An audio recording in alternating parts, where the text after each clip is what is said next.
We mentioned Upton Sinclair, right?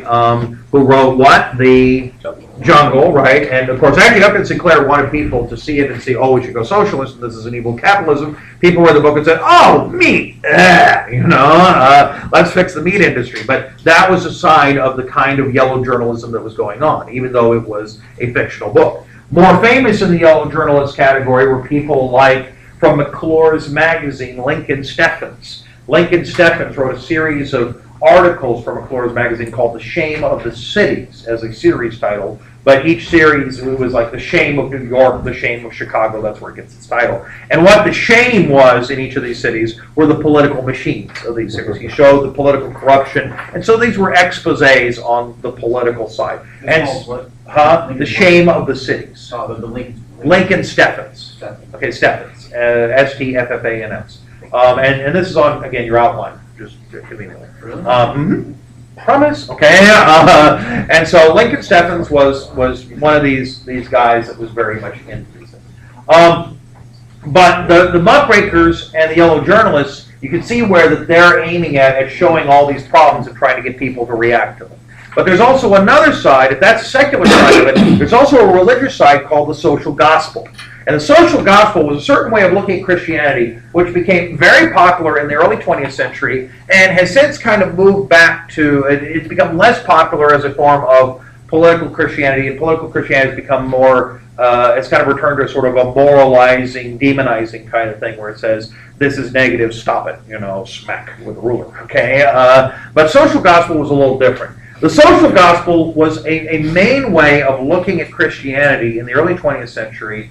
It was popularized by figures like Jane Addams, who we'll talk about in a second. She actually helped define the social gospel in some ways, and scholars are now adding much to her profile. But actually the one who really should get the credit, or at least the popularizing of it, is a fellow by the name of the Reverend Charles Sheldon.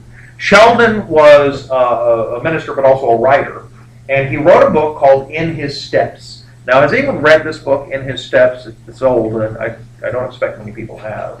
In the last couple of years that I've asked this, I think only one student has ever read In His Steps, and actually it was this semester, and then I asked her about it, and she didn't remember.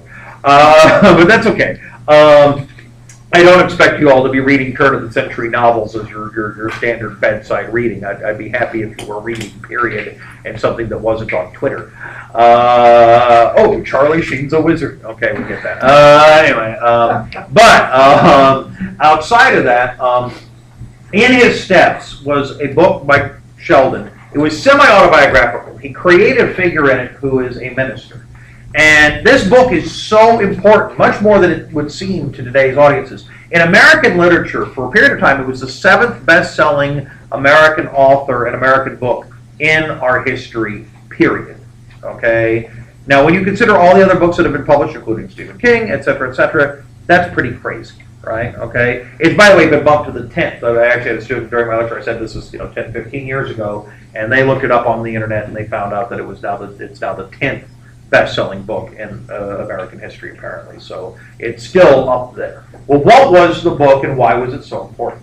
What Sheldon said, the story that he created, was of a minister who is ministering to a very wealthy congregation, okay? Very well-to-do. Everything's going well. People are healthy. People are happy. He's energetic. He's well-loved. Everything seems to be going well. And yet, despite the fact that everything's going well, he feels more and more hollow, more disconnected from God.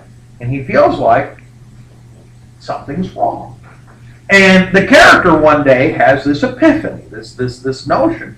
And in that epiphany, the character realizes the reason he feels so bad is that, kind of like those internet memes that say you're doing it wrong, okay?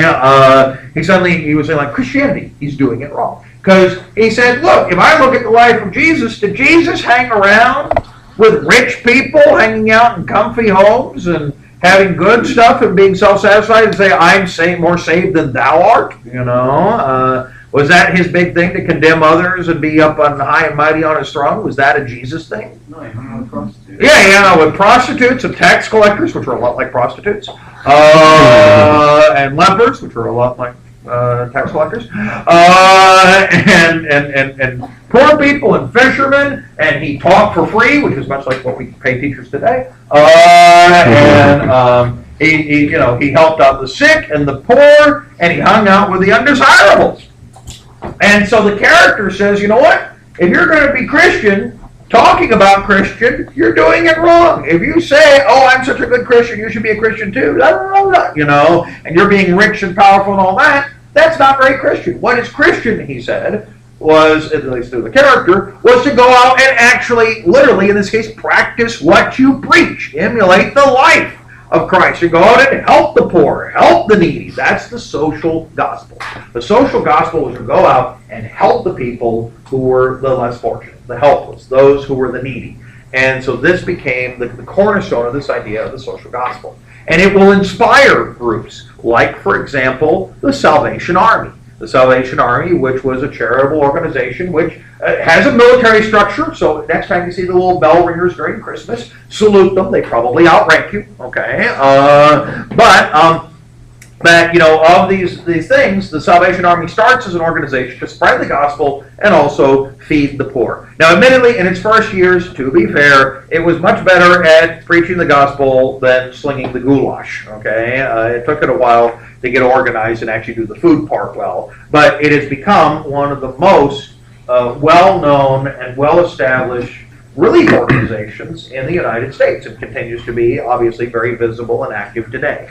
And so, but its roots come from this social gospel movement. The fact that if you want to be Christian, you help out the needy, the poor. That's where it is. This is a huge change because this is the age of social Darwinism. What does social Darwinism say about the poor? How do we look at the poor in America? Fuck the poor. Yeah, fuck the poor. They're lazy bastards, They deserve to be poor. Let them die, And the social gospel says that's the exact opposite of what we should be doing. At least if you're a Christian, the thing is you're supposed to be out there and helping, which they were saying maybe Christians were not doing so much. The social gospel becomes huge. By the way, this had some effects in the modern day as well with this whole social gospel thing. In the 1980s, we had a real resurgence of conservatism and evangelical religion.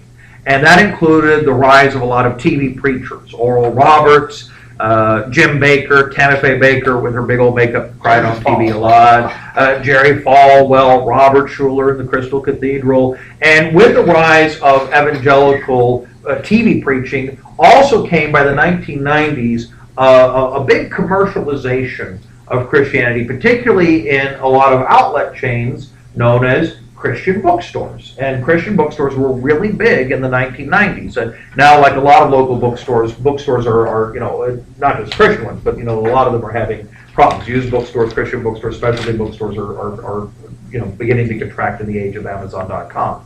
But at one point, these were big deals. Now, the problem with a Christian bookstore is, of course, if you go to a Christian bookstore, the first book you expect to buy would be a Bible, okay? But you can only Bible yourself so much, right? You can only have so many. And then, after that, you can buy some inspirational books, cards for the season. But let's face it, after a period of time, there are only so many ceramic crosses adorned with flowers and hummingbirds you could buy for Grandma's mantle. Okay, and after about the fifth or sixth one, and then, of course, one or two obligatory plaques with, Jesus loves Grandma, and all that, you kind of run out of stuff to do. And so, in the 1990s, the Christian bookstore group was beginning to look for a marketing tool, something that would market Jesus, because, and it became this big fad in the same way that the Snappity Snap band of, the fad of the Live Strong, everybody had to have the Snappity Snap band of that, and now the version that's popular today, I see one of them here, the I Heart Boobies, which is supposed to be for breast cancer, but amazingly is like the only thing that gets young men interested in breast cancer is to wear the I Heart Boobies wristband. Did you see the shirt where it says protect second base? That was Wow. I suppose it's better than saying steal second base. I